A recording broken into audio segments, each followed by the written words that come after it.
Oke, jadi sebenarnya, di video kali ini gue mau ngejelasin suatu hal yang menurut gue tuh konsep sederhana tapi berguna banget gitu.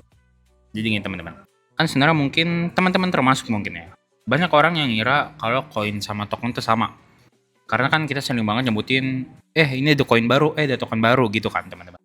Kelihatannya kayak itu tuh saling kita pakai tuh bergantian gitu istilahnya, sebutannya. Tapi sebenarnya kalau kita selidikin lebih dalam, itu tuh dua-duanya itu dua hal yang beda gitu, nggak sama. Oke gitu, secara kalau misalkan kita pakai di obrolan sehari-hari emang bisa sama. Tapi kalau kita selidikin lebih dalam, kita pahamin inti-intinya, konsep dasarnya, sebenarnya itu beda. Nah, terus apa sih bedanya? Oke, tapi ini teman-teman, sebelum kita bahas lebih lanjut, gue harus jelasin dulu kenapa sih kita harus ngerti bedanya koin sama token. Emang sih hal ini tuh kelihatan kayak hal yang simple, hal yang bahkan nggak penting gitu. Kayaknya, udahlah nggak penting, yang penting gue beli, yang penting gue cuan gitu kan mikirnya. Tapi sebenarnya buat teman-teman khusus yang mau belajar, yang mau dalam tentang industri industri Web3, industri kripto, dengan kita ngerti bedanya koin, kita ngerti bedanya token, kita bakal makin ngerti ekosistem kripto itu sendiri lebih dalam gitu. Nah, oke, kita langsung masuk ke pembahasannya. Pertama-tama kita bahas dulu tentang apa itu koin. Nah, simpel ya teman-teman. Koin itu aset digital yang punya blockchain layer satunya sendiri. Jadi dia berjalan di blockchain-nya sendiri dan dia jadi mata uang utama dari jaringan itu. Makanya kalau teman-teman pernah dengar disebutnya itu native coins. Kenapa disebut native? Ya karena koin itu koin asli atau koin utama dari blockchain itu sendiri. Contohnya apa? Contohnya nggak usah jauh-jauh. Kayak yang teman-teman udah terkenal banget lah, kayak Bitcoin di blockchain Bitcoin dan koin ETH atau Ether di jaringan atau di blockchain Ethereum gitu. Nah, sebenarnya koin ini tuh ibarat batu fondasi dari blockchain layer 1. Kenapa? Karena dengan adanya koin itu dipakai buat transaksi, buat bayar fee, dan buat ngebangun ekosistem di blockchain itu sendiri. Kalau nggak ada koin, blockchain ini nggak bakal bisa jalan karena ini yang dipakai buat bayar transaksi ataupun insentif buat para validator atau miner. Apaan tuh validator, apaan tuh miner? Simple, mereka tuh yang ngejalanin jaringan Bitcoin, memverifikasi transaksi-transaksi yang ada. Simple gitu. Oke, next. Oke, kita bahas soal karakteristik koin. Nah, koin itu sendiri sebenarnya bisa kebagi jadi 3 gitu. Yang pertama blockchain native, yang kedua penyimpanan nilai, dan yang ketiga itu jenis koin. Sebenarnya kalau untuk blockchain native ya simple yang kayak tadi gue jelasin. Koin itu jadi tulang punggung lah atau fondasi dasar dari blockchain layer 1 itu sendiri. Kayak contoh Bitcoin di jaringan Bitcoin, Ether di jaringan Ethereum, Solana di jaringan Solana gitu. Karena kalau misalkan kita lihat ya teman-teman, setiap kali teman-teman mau transaksi di jaringan Ethereum, pasti biayanya pakai bayarnya pakai Ethereum gitu, Ether. Gitu juga dengan Solana gitu, pasti butuh biaya transaksinya pakai Solana. Itu yang dimaksud blockchain native atau jadi ekonomi dasar dari jaringan itu sendiri. Terus juga bisa dibilang jadi penyimpanan nilai, cenderung tuh koinnya itu jadi tempat orang-orang naruh value atau naruh fiatnya ke koinnya sendiri. Dan yang terakhir ada jenis koin. Nah, kalau jenis koin ini sendiri sebenarnya kebagi jadi 3 gitu. Pertama ada native, kedua ada fork, dan ketiga ada wrap. Native coin yang kita udah bilang itu tuh koin utama dari blockchain itu sendiri, kayak Bitcoin, Ethereum, Solana. Kalau fork coin ini itu tuh bisa dibilang hasil pecahan dari blockchain lama. Oh mungkin teman-teman, dan mungkin nanti next gue bakal bahas penjelasan tentang apa sih itu fork gitu, soft fork sama hard fork di blockchain. Fork coin sini itu maksudnya koin dari hasil pecahan dari blockchain lama. Kayak contoh nih, di Bitcoin, ada namanya Bitcoin Cash, Bitcoin Gold. Di Ethereum juga ada namanya Ethereum Classic. Itu contoh dari fork coins. Dan terakhir ada namanya wrapped coins. Wrapped coins itu simple lah, versi dari tokenize-nya koin yang bisa dipakai di blockchain lain. Kayak contoh Bitcoin. Kalau mungkin teman pernah dengar Bitcoin, itu ada wrapped Bitcoin atau WBTC. Ya itu contoh kayak koinnya Bitcoin tapi di tokenize supaya bisa dipakai di blockchain Ethereum. Nah, gitu simpel lah. Nah, sebenarnya kalau dari segi penggunaannya, koin itu bisa dianggap jadi 3 sebenarnya. Satu, alat tukar, kedua, penyimpanan nilai, dan yang terakhir biaya jaringan. Oke, teman-teman. Nah, oke. Kalau kita kan udah jelas nih tentang koin gitu. Nextnya kita bahas tentang apa sih yang dimaksud token gitu. Nah, simpel ya teman-teman. Token itu aset digital yang dibangun di atas blockchain yang udah ada. Jadi token itu nggak punya blockchain layer satunya sendiri, tapi numpang di blockchain atau numpang di jaringan lain buat transaksi. ya entah layer 1 ataupun layer 2 gitu. Contoh gampangnya kayak siapa? Contohnya kayak USDT gitu. Stablecoin yang udah terkenal banget gitu. USDT itu kan ada di blockchain Ethereum, ada di blockchain Solana, ada di blockchain banyak lah pokoknya lah. Terus juga ada token Uni gitu. Itu tokennya dari Uniswap. Token Uni itu ada di blockchain Ethereum, Unichain yang baru rilis juga mainnetnya, terus ada di blockchain Arbitrum dan juga blockchain-blockchain lainnya. Jadi simple lah sebenarnya. Tokennya itu lebih fleksibel sifatnya. Karena itu bisa dibuat, bisa dipakai tanpa perlu bikin blockchain layer 1 yang baru.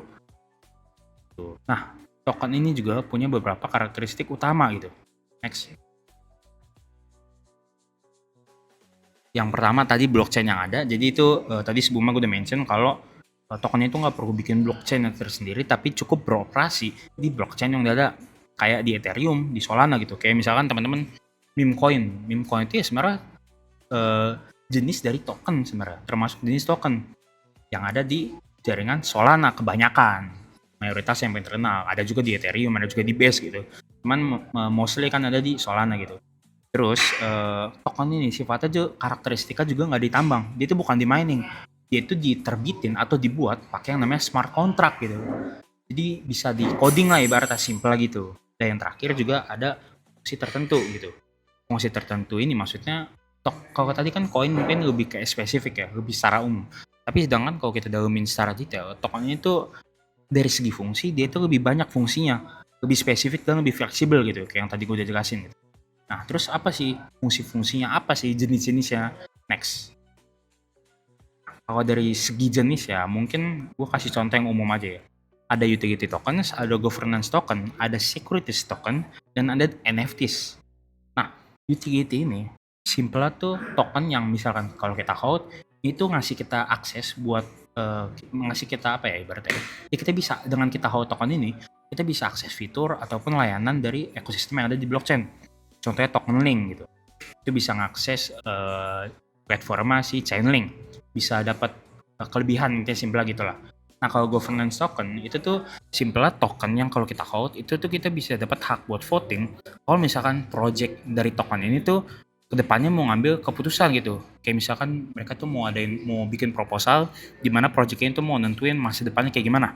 Nah setiap holder token itu atau setiap yang megang token itu mereka tuh bisa punya hak buat ngasih voting kayak kedepannya tuh harus gimana projectnya gitu loh.